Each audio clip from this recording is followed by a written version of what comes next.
let's get started with our first speaker is Olivia McCarthy, a Buffalo native and nonprofit arts professional with interests in public art, socially engaged art practice, and non-traditional visual and performing arts spaces. As the Director of Arts and Culture, Olivia is in charge of nurturing unique partnerships with local nonprofit organizations and community groups that allow the public to connect to Silo City's dynamic urban landscape in the midst of ecology regeneration. In addition, the role provides the opportunity to work directly with local, national, and international artists producing works on site that meet at an intersection of art, ecology, and culture.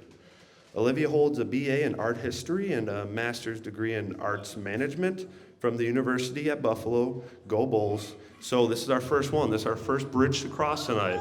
So okay, Go Bills, that works too.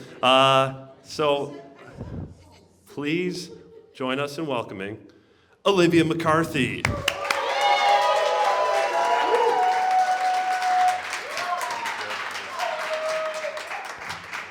That was a very warm welcome. Thank you. Okay, we are here at Duende, sitting amidst the largest collection of grain elevators still standing in the world, which to many conjures up a lot of gray. But Silo City is more than just these incredible structures. It's more than concrete. It's actually got a lot of greenery.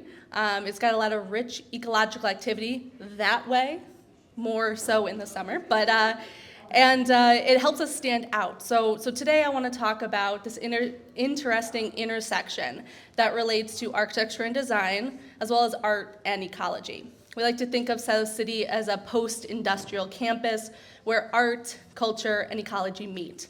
And with that, you can never take living things out of the equation. So here we have a bee colony that was discovered here in this room behind a boarded up window.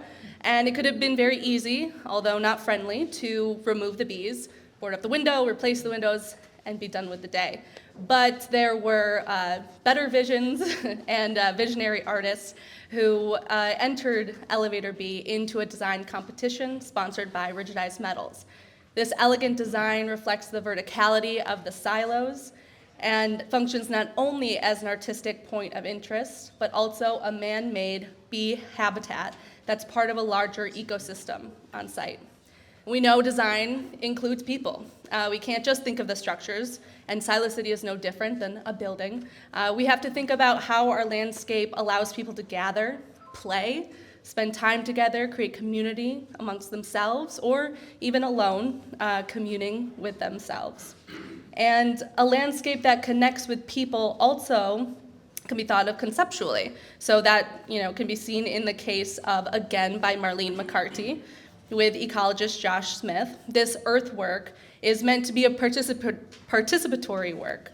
You can climb on the salvaged concrete slabs, but there's also a story of the human plant use. With all of these plants, there is a history of sexual and reproductive health, ritual, and even death, use of these plants.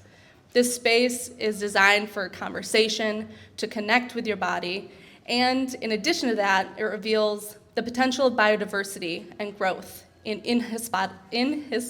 inhospitable environments.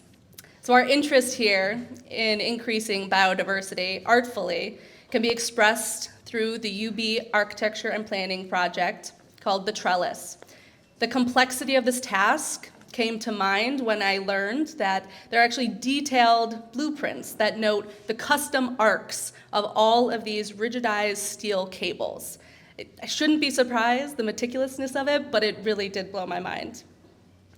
So what was once a field of invasive Japanese knotweed is now a living man-made dome grounded by 3 large willow planters that within a few growing seasons will become one large organism as the vines and willows graft together. This space is used for in-person gatherings, arts hosting, and provides shade or points of interest all year round for people and animals. It's really a melding of the needs of the site, artistically, ecologically, and philosophically, which is hard to do, but They brought collaboration and experimentation to the project.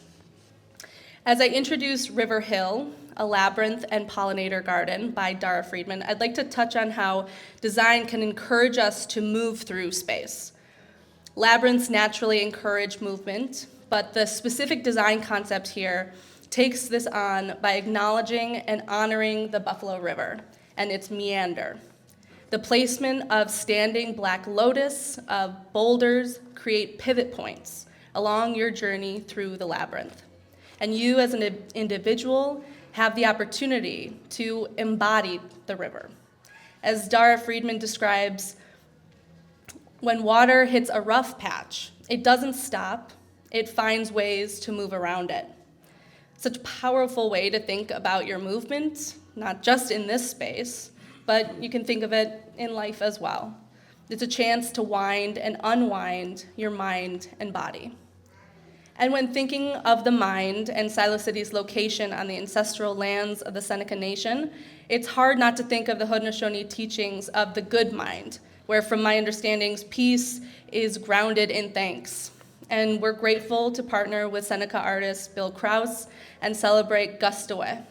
It's a sculpture made of rigidized steel feathers representing a Seneca ceremonial headdress. It's not just a symbol, it's a presence. It's a reminder that the Seneca Nation, the Haudenosaunee peoples, were here, they are here, and there's more work to be done in healing the land and relationships. So I'm gonna end where things usually start, which is the pedestrian entrance of Silo City at Ohio Street. It's a gateway that we believe helps show this ever-evolving space of ideas, of art, culture, ecology. These spaces and installations are worth exploring, just like a grand, beautiful building downtown where beauty unfolds around you. And so I hope next time you come to Silo City, you'll come to the green space. It's a place of possibility, of coming together, and a place of art, nature, and people. Thank you very much.